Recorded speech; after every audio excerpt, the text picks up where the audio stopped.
space, a brand new chart. For the head and for the heart, it's your journey, your tools. Welcome. If you are joining us today, we are about to look at a biological reality that governs, well, every single one of you, every single day. Yes.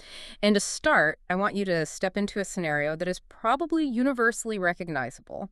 Picture this. It's 6 p.m. You've just finished a remarkably long, demanding day of work. You navigated the commute, you dealt with the traffic, and you finally walk through your front door. Right, you're just done. You're completely done. You drop your bed, you take off your shoes, you step into the kitchen, and your partner, or maybe your roommate, or perhaps just your own internal monologue, asks you a seemingly innocent, incredibly basic question: what is for dinner? It sounds like, the most ordinary question in the world. Yeah. It's a logistical query.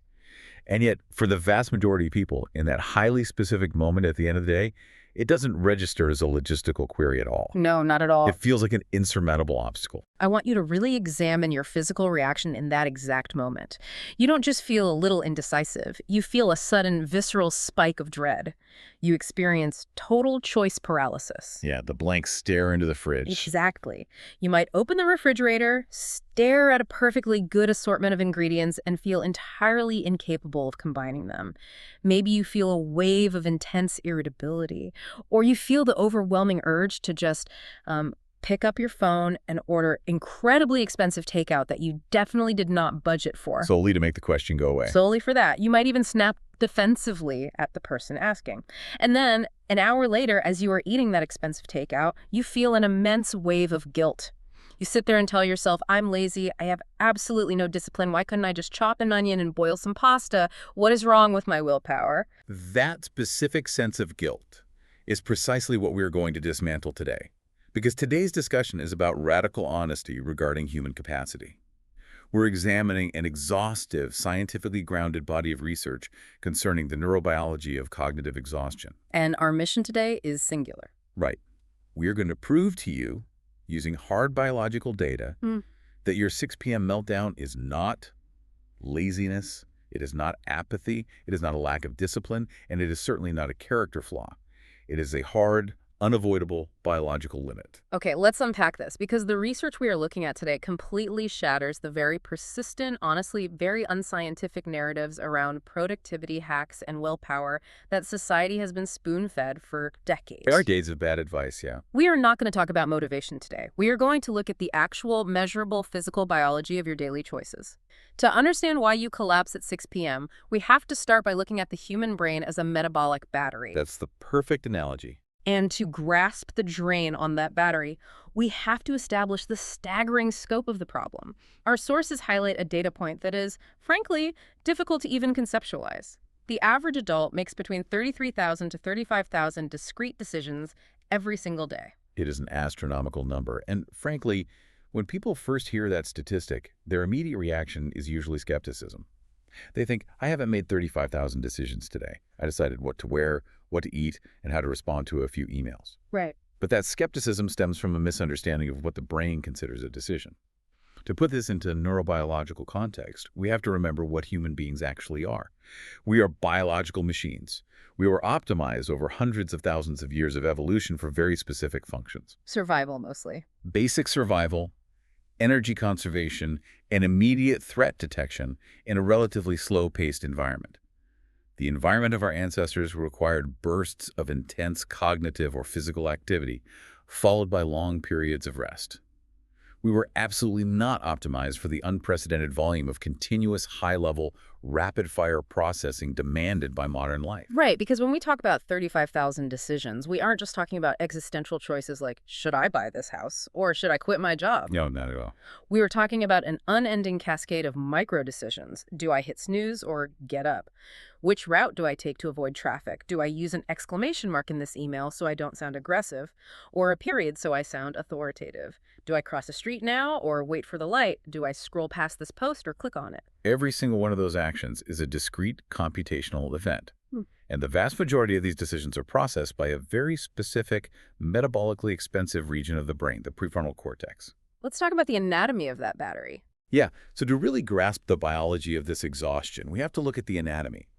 When we talk about the prefrontal cortex, we are specifically looking at regions like the lateral prefrontal cortex, the LPFC, and the dorsolateral prefrontal cortex, the DLPFC. Which sit right behind your forehead. Exactly. Picture them right behind your forehead. They are the evolutionary newcomers to the brain, and they govern what we call executive function. This includes impulse control, working memory, complex reasoning, and planning.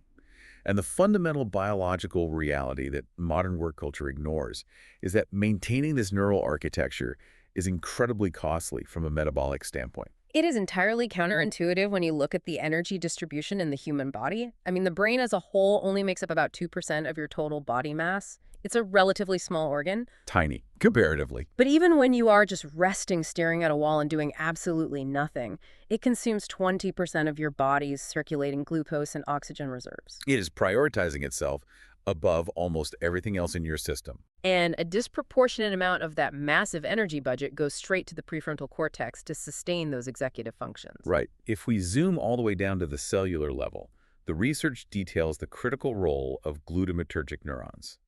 These are widely distributed throughout the frontal cortex, and their primary job is to mediate excitatory neurotransmission. Let's translate that a bit for the listener. If we think of the brain as an engine, these glutamatergic neurons are essentially the spark plugs of your conscious thought. Whenever you actively focus on a spreadsheet or force yourself to listen carefully in a meeting or hold a phone number in your head, these neurons are firing. They're passing signals rapidly using a chemical called glutamate. That is a highly accurate way to visualize it, right? Yeah, it is. And these specific neurons, these spark plugs, are responsible for more than 80% of the total brain energy budget. Engaging that dorsolateral prefrontal cortex to hold variables in your working memory, to stop yourself from saying something impulsive to your boss, to project a future outcome, all of that requires continuous, active, heavy metabolic investment. It physically burns fuel. There is a concept from cognitive psychology called System 2 thinking, which refers to our slow, conscious, deliberate processing. I think a helpful analogy for you listening is to imagine System 2 as a very narrow bandwidth bottleneck. I like that analogy. Think about everything happening around you right this second. The sensory input is massive. You can feel the temperature of the room, you hear the hum of the refrigerator or the traffic outside, you see the ambient light. Your brain processes all of that automatically in the background, but your conscious capacity, that System 2 bottleneck, is incredibly narrow. It can only process a few dozen bits of information per second. Exactly. So when you wake up and immediately flood this narrow bottleneck with 35,000 competing variables throughout the day, you rapidly increase your cognitive load. You create a massive traffic jam at the bottleneck. And that traffic jam results in degraded performance and acute physical stress. The downstream consequence of that continuous, relentless exertion is what behavioral scientists call decision fatigue. But we need to be very careful with that term. We do, because it gets thrown around casually. Right. It is crucial to understand that decision fatigue is not just a subjective psychological feeling of being tired. It is a measurable biological deterioration of choice quality.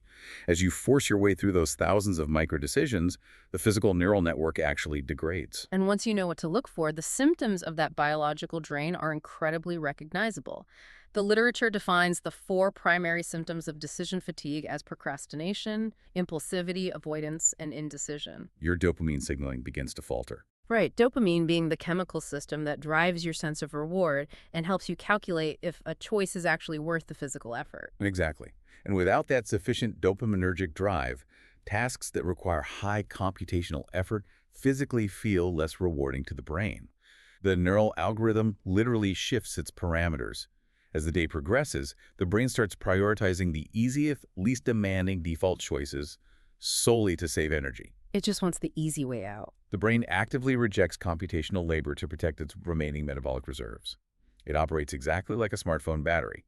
You have a finite daily capacity for neurotransmission, and once it drops into the red, the device starts shutting down non-essential apps to survive until it gets plugged in.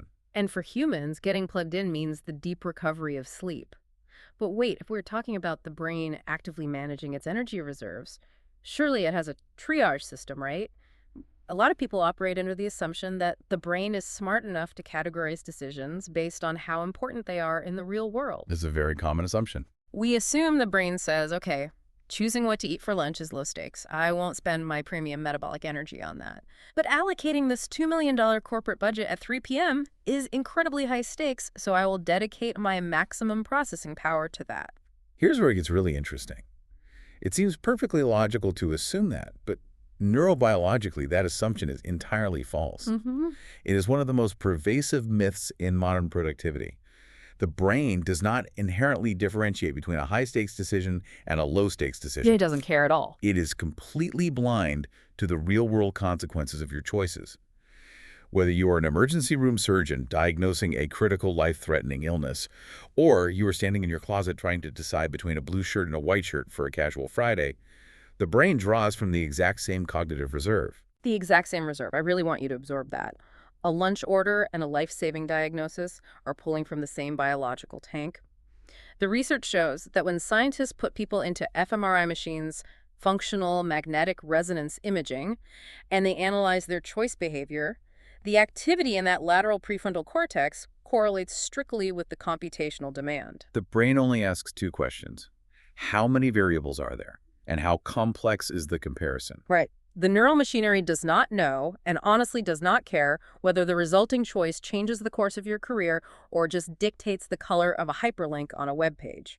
To understand why the brain is so agnostic to the real-world stakes, we have to look at the rigid, identical computational mechanism the brain is forced to run for every single choice. It cannot skip steps. It is a mandatory 4-step process. Let's break those down. Step 1 is state representation. You have to evaluate the current environment and hold all the relevant variables in your working memory. This heavily recruits the dorsolateral prefrontal cortex. Let's ground that in an example. If I'm working on that corporate budget, the variables are the financial numbers, the department needs, the quarterly projections. I have to hold all those numbers in my head.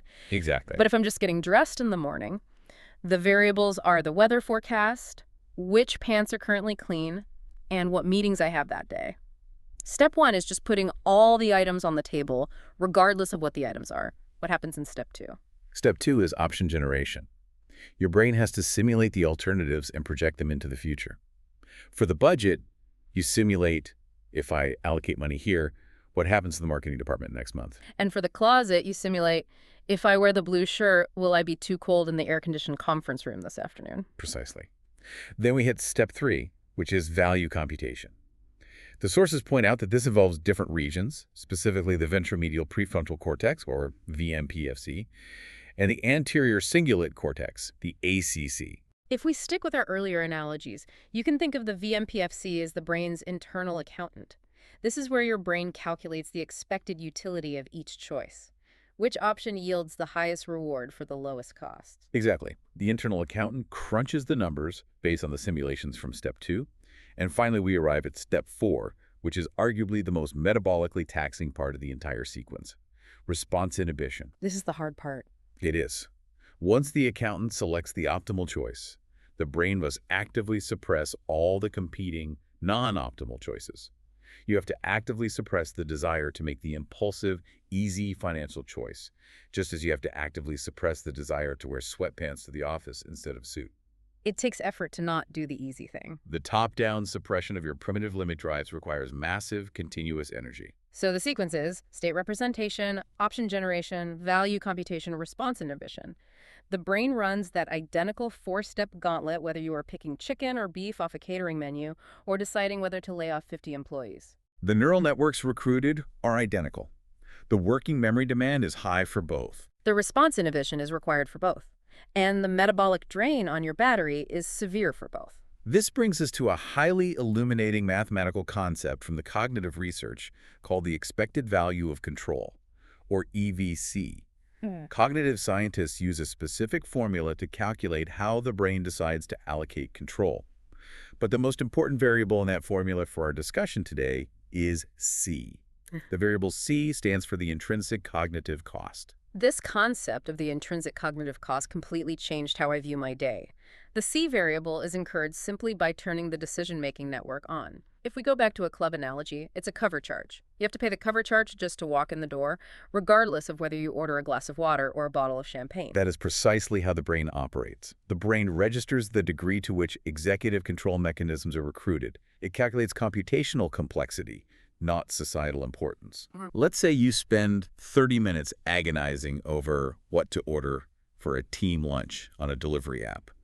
You are mapping all those variables, simulating everyone's dietary preferences, computing the value of different restaurants, and inhibiting the urge to just order pizza. Which takes real effort. It does. And in doing so, you are literally spending the exact same neurometabolic currency that you desperately need to finalize a critical contract at 3 p.m.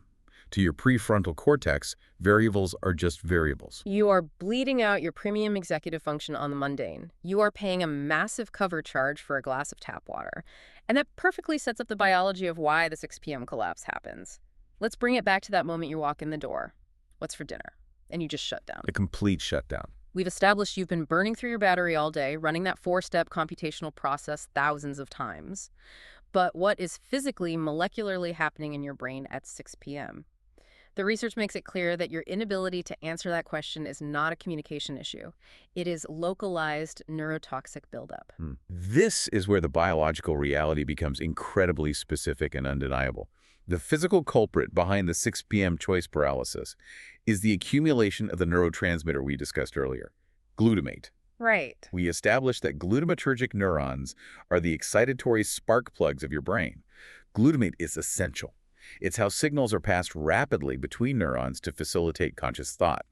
However, glutamate has a distinct dark side. Because under normal, well-rested conditions, your brain has a built-in street sweeper system. It's called the astrocyte neuron interaction pathway, specifically relying on the glutamate-glutamine cycle.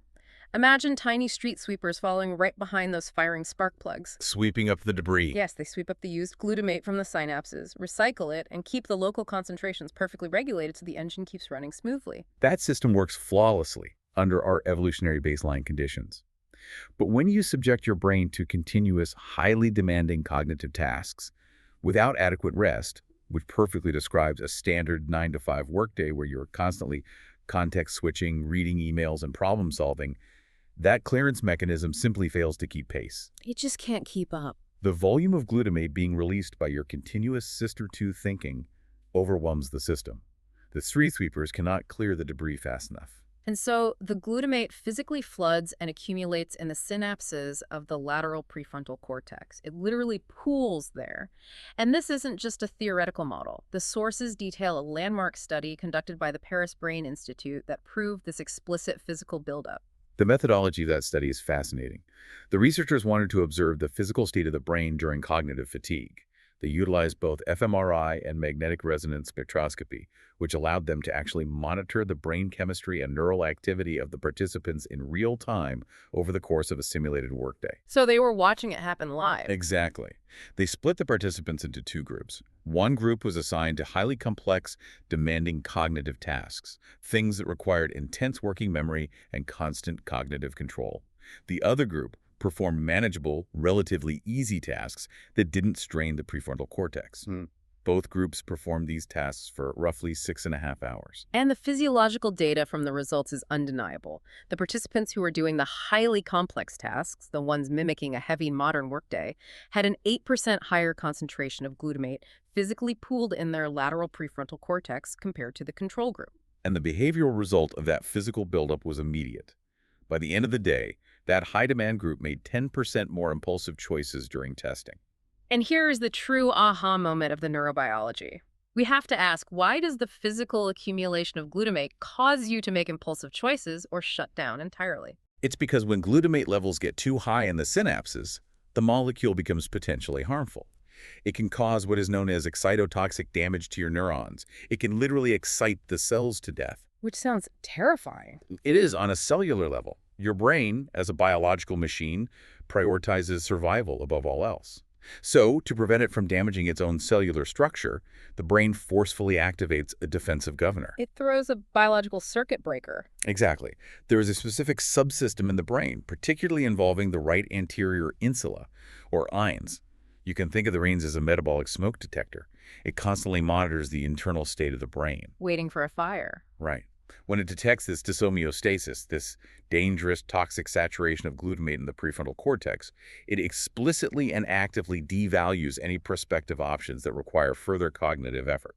This completely reframes the 6 p.m. kitchen scenario. When your partner asks you, "What's for dinner?"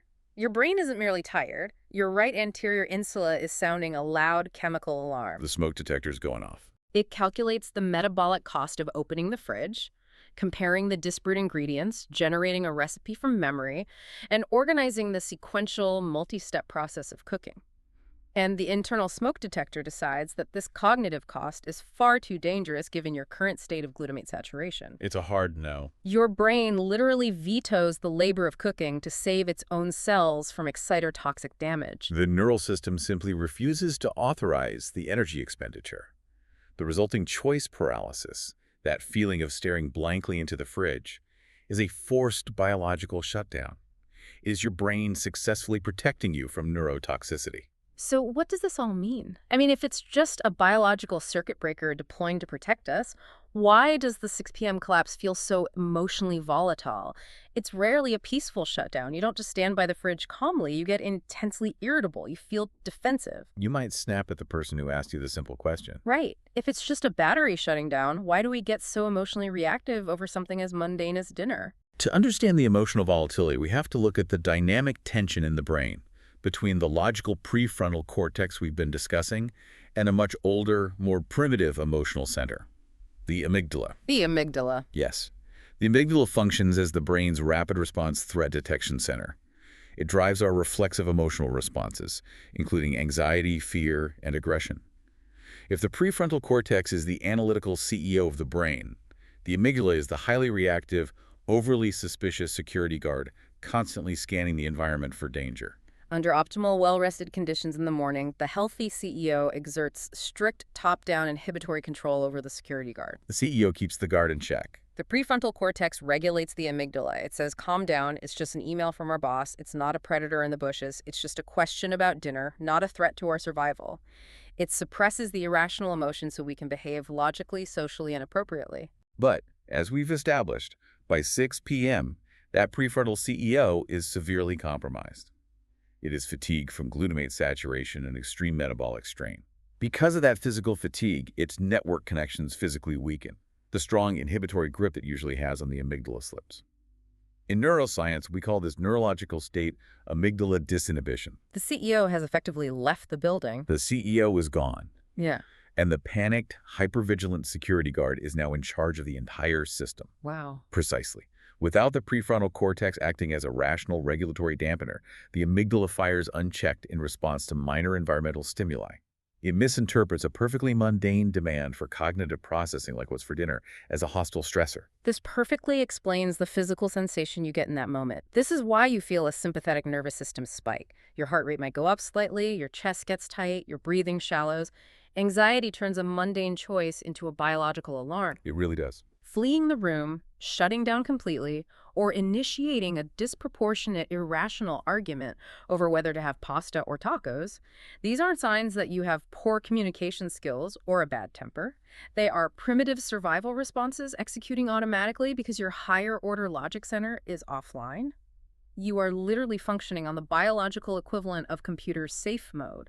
And when a biological system is operating in safe mode, with the prefrontal cortex compromised and the amygdala hyperactive, the brain aggressively pursues the path of least resistance to restore immediate homeostasis. Remember, decision fatigue has also severely blunted your dopamine signaling.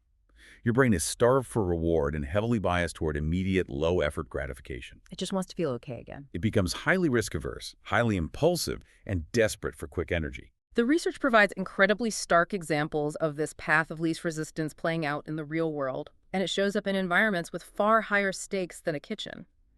There are clinical studies showing that exhausted physicians, toward the end of a long, grueling shift, are statistically far more likely to prescribe unnecessary antibiotics or choose suboptimal, overly conservative management plans for their patients. That is a chilling example, but it perfectly illustrates the biology.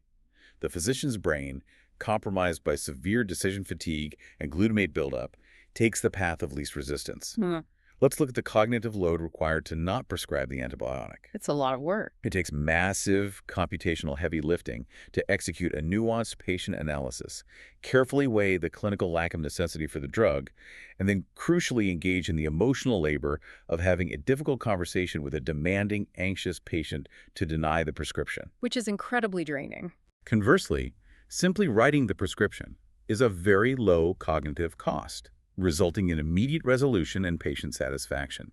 It is a failure of the biological battery, not the physician's moral compass or medical training. And bringing it back to your kitchen at 6 p.m. When you swipe a screen to order $30 worth of delivery food instead of making a sandwich, it represents the exact same neural compromise as the physician writing the prescription. It's the same mechanism. Your brain calculates that the caloric reward of the takeout is extremely high, and the cognitive cost of acquiring it, just moving your thumb across a piece of glass, is near zero. It is the optimal survival choice for a biological system operating at 1% battery. It is absolutely critical that we explicitly validate this phenomenon for you listening. The 6 p.m. collapse is a hard, unavoidable biological limit. Expecting yourself to seamlessly transition from 8 hours of intense cognitive labor into cheerful, decisive, multivariable domestic planning is biologically absurd. It really is. It is equivalent to expecting a marathon runner to cross the finish line after 26.2 miles and immediately begin a heavy, complex weightlifting session. You would never call the runner lazy for collapsing on the track. We must stop calling ourselves lazy for experiencing cognitive collapse. Which brings us to a part of this deep dive that I think is going to be incredibly validating for a lot of people. Because what we are discussing entirely upends decades of conventional wisdom. For so long, we've been told the exact opposite. Behavioral science, self-help books, corporate productivity seminars, they have all been deeply polluted by this concept of willpower. What's fascinating here is how completely wrong modern productivity culture is about willpower. Willpower has been framed as a moral virtue. A sign of a good person. Right. It has been treated as a metric of personal fortitude, a mental muscle that you could infinitely train if you just possessed enough grit or discipline. The prevailing narrative has always been that if you broke your diet at night or lost your temper with your kids or failed to finish a side project after work, the diagnosis was simple: a lack of personal discipline. And the modern neurological research states unequivocally that this framework is not just scientifically inaccurate, it is biologically illiterate and psychologically damaging. To understand how we got here, we have to talk about the death of the ego depletion model. Because this was the foundational bedrock of the willpower myth for a very long time. Yes, the ego depletion model was popularized in the late 1990s, heavily championed by researchers like Roy Baumeister. He conducted a very famous experiment in 1998 where participants were brought into a room that smelled like freshly baked chocolate chip cookies. The famous cookie study. On the table were the warm cookies, and next to them was a bowl of radishes. One group was allowed to eat the cookies. The other group was told they could only eat the radishes and had to actively resist the cookies. That sounds like a form of psychological torture. It essentially was. Afterward, both groups were given an impossible puzzle to solve. The researchers found that the group who had to exert willpower to eat the radishes instead of the cookies gave up on the puzzle much faster than the cookie group. From this, Baumeister posited the theory of ego depletion, which claimed that self-control was fueled by a finite, domain-general energy source within the body, often assumed to be blood glucose directly. The idea was that this fuel simply ran out like gas in a car tank, leaving you incapable of self-regulation until you ate something sweet or rested. And this single experiment shaped 20 years of productivity advice. It really did. But then came the 2015 replication crisis. In 2015, the Open Science Collaboration ran a massive, unprecedented project to rigorously test and replicate 100 prominent psychology studies to see if their findings actually held up. And the ego depletion model failed spectacularly under this rigorous, multi-laboratory, pre-registered testing. It just didn't hold up. When dozens of independent labs tried to replicate the radish and cookie effect, the effect sizes they found were indistinguishable from zero. Hundreds of subsequent high-powered replications failed to find the ego depletion effect as it was originally described. The foundation crumbled. The scientific consensus within psychology and neuroscience has completely shifted away from that simplistic depletion of a fuel tank metaphor. As the neurobiology shows, the brain doesn't literally run out of glucose when you get tired. If your brain actually ran completely out of glucose, you wouldn't just feel indecisive. You would lose consciousness and fall into a coma. But wait, let me push back on that for a second. If it's not a glucose tank running empty, then why do I feel better after eating a snack at 4 p.m.? Doesn't the fact that I get a sugar rush and suddenly have the energy to finish my emails prove that willpower is somewhat tied to glucose? That is a very common and logical observation. But the mechanism is different than an empty gas tank. The new scientific consensus is based on resource allocation, opportunity cost, and neuroevaluation. Fatigue is not an empty tank. Fatigue is a computed emotion. A computed emotion? Yes. When you eat that snack, the sudden spike in blood sugar signals a massive reward to your dopamine system.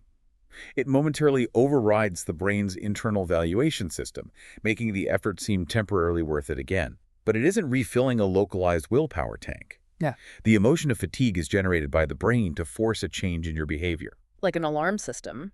Just like the sensation of physical pain prevents you from damaging tissue by making you reflexively pull your hand away from a hot stove, the feeling of cognitive fatigue prevents you from damaging your neural networks with glutamate toxicity. That is a massive paradigm shift.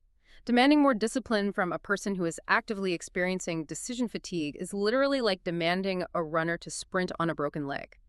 The regulatory mechanism in the lateral prefrontal cortex is actively enforcing a shutdown to preserve the organism. No amount of motivational quotes, behavioral framing, or disciplinary rhetoric can override this fundamental neurometabolic governor. When the battery tells the system to shut down to prevent cell death, the system shuts down. Willpower is a myth.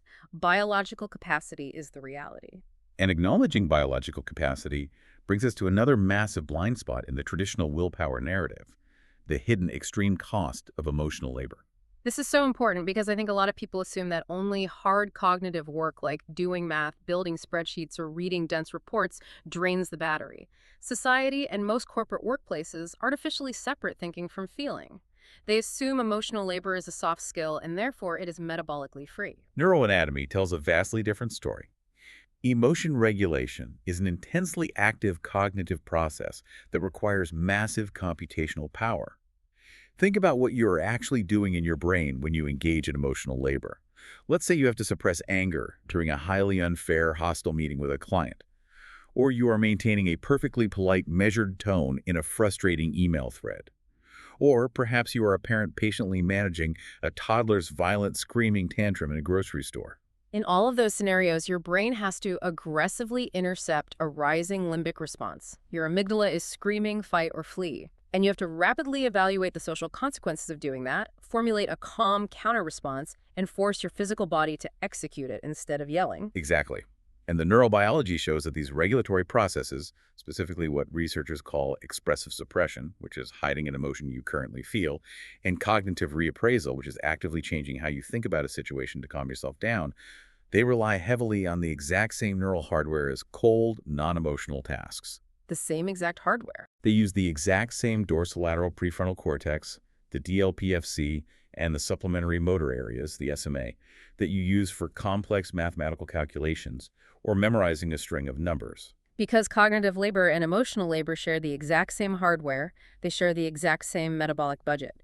This is a crucial validation for anyone listening who works in customer service, healthcare, teaching, retail, or is a full-time parent. The research literature provides a really vivid example involving medical students. Researchers wanted to measure the cognitive cost of empathy and emotional suppression. They had students simulate a scenario where a patient dies, and the student has to deliver the bad news to the simulated grieving family. It is a highly emotionally charged scenario. Very. You have to monitor the family's facial expressions, modulate your own voice, suppress your own anxiety and sadness, remember the medical facts of the case, and calculate the appropriate pauses. The studies showed that the heightened negative emotions and the active suppression the students engaged in resulted in a significantly greater cognitive load.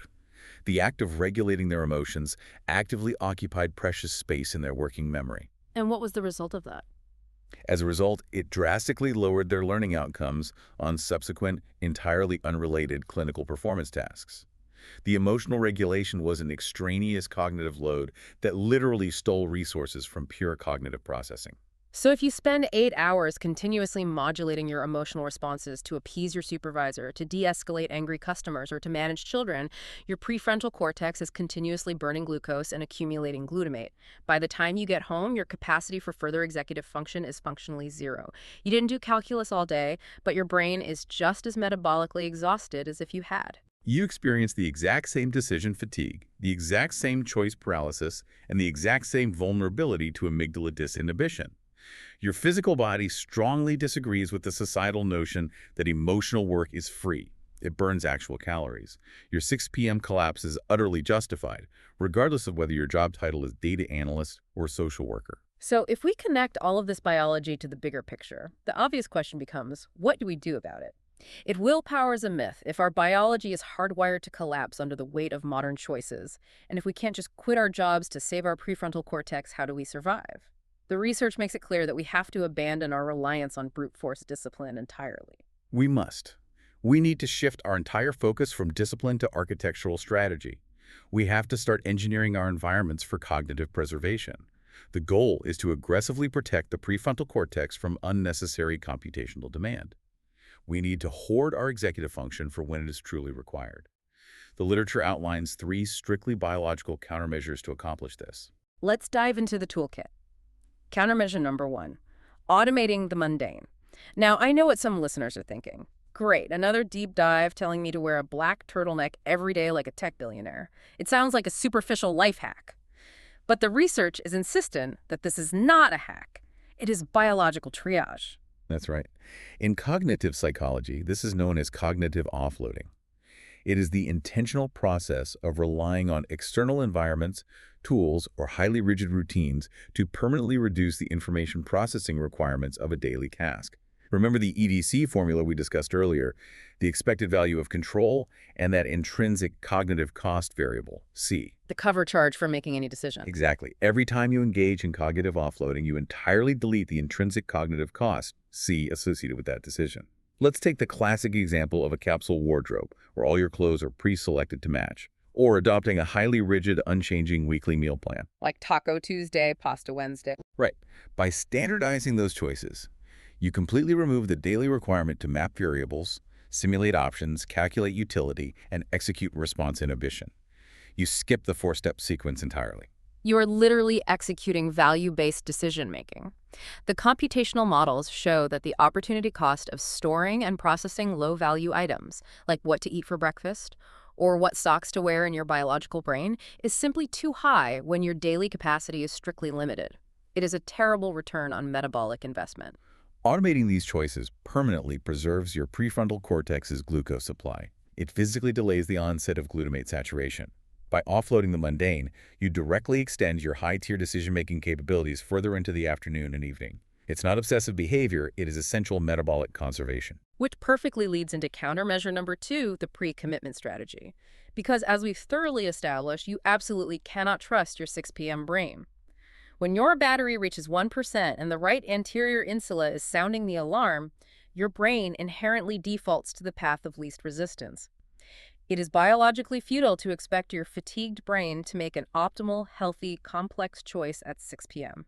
If we connect this to the bigger picture, the countermeasure to this unavoidable reality is bypassing the fatigued future self entirely.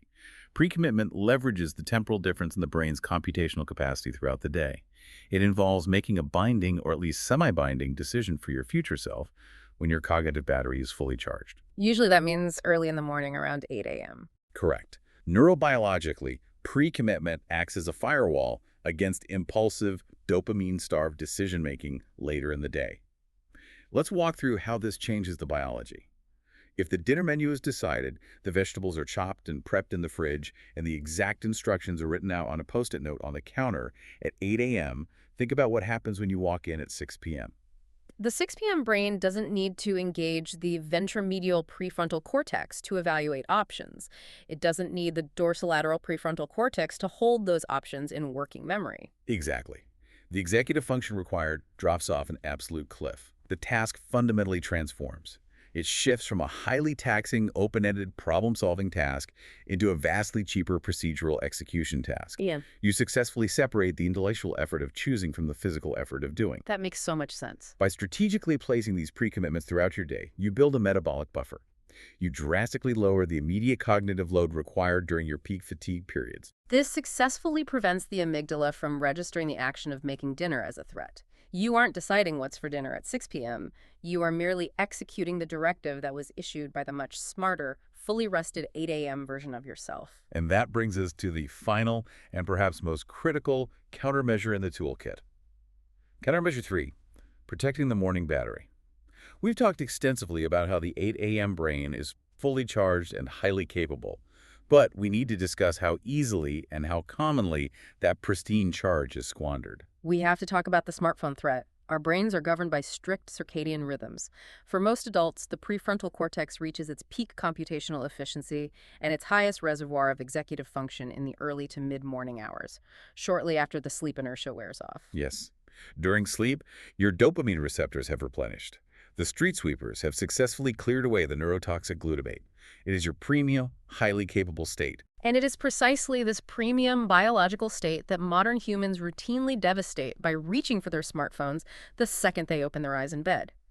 Consuming social media algorithms, reading polarizing news, or checking stressful work emails while you are still lying under the covers initiates an immediate, chaotic barrage of micro-decisions and intense emotional labor. The neurobiological research outlines 2 catastrophic penalties for this habit of morning doom scrolling. The first is the immediate metabolic drain. Instead of deploying your fully charged, pristine executive network toward complex, high-value problem-solving or deep strategic work for your day, you squander your peak glucose reserves on low-tier, fragmented stimuli. You just waste it on nothing. You are initiating early glutamate accumulation over a stranger's social media argument or a distressing news headline that you cannot control. You are effectively burning through the most valuable segment of your cognitive battery before your feet even touch the floor. But the second penalty is even more insidious, and it's something called attention residue and the tasks switching penalty.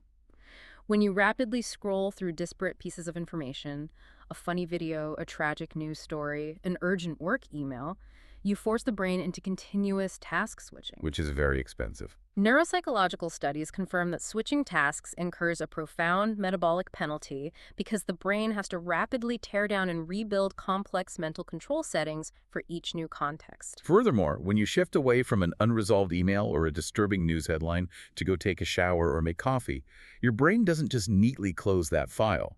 You leave behind what researchers call attention residue.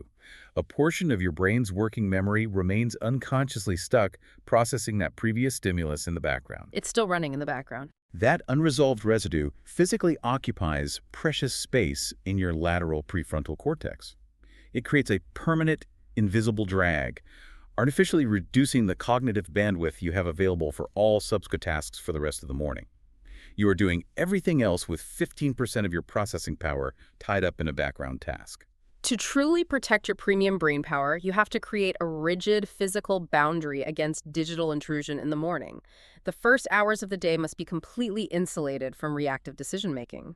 You have to let your prefrontal cortex tackle high-impact intrinsic loads without the debilitating drag of 1,000 extraneous micro-decisions hitting you before breakfast. It is not about being a Luddite. It is the ultimate act of neurobiological preservation. So as we bring this all together, I want to summarize the incredible journey we've just been on.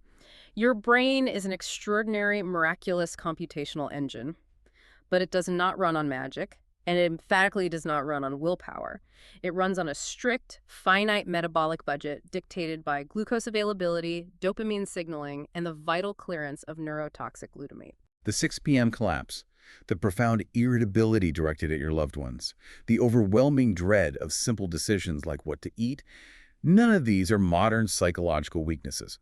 They are the highly predictable endpoints of human neurobiology colliding violently with an industrialized, high-velocity information environment. Recognizing this and respecting the hard limits of your biological battery is not a sign of weakness or laziness. It is profound neurobiological hygiene. You have to stop relying on brute force discipline to get through your day. Automate your mundane choices. Standardize your wardrobe. Eat the same breakfast. Use pre-commitments to bypass your exhausted future self. And ruthlessly protect your morning brain from the digital barrage. The question, what is for dinner, only feels like a threat when your brain has been systematically strip-mined of its processing power throughout the day. This raises an important question, something for you to mull over as we end this deep dive. We've established today that our brains physically shut down, utilizing the right anterior insula as a biological governor to prevent neurotoxic damage from processing too many variables. But remember, this governor evolved over hundreds of thousands of years to handle the slow-paced, low-variable environment of our ancient ancestors on the savanna. Right, an environment where 35,000 decisions a day was biologically impossible. Exactly. So what does the escalating, infinite choice reality of our modern digital environment mean for the future evolution of the human brain? If the variables we are forced to process keep increasing exponentially year after year, are we destined to constantly exist in a chronic state of amygdala disinhibition and burnout?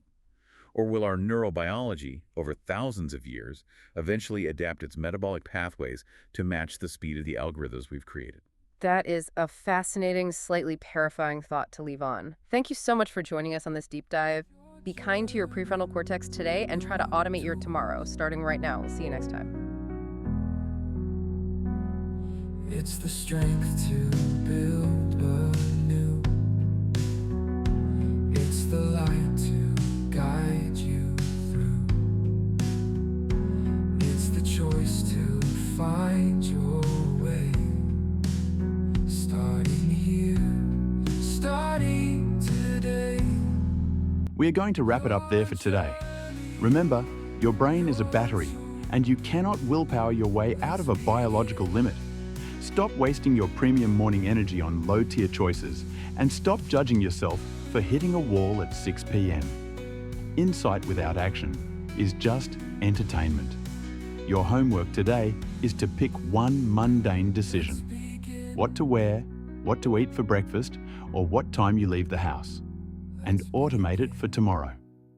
Make the choice today so your future self doesn't have to. If you need the frameworks to help build these systems, head over to yourtools.com or download the app. Be kind to yourself. You are doing better than you think, and I'll catch you on your journey.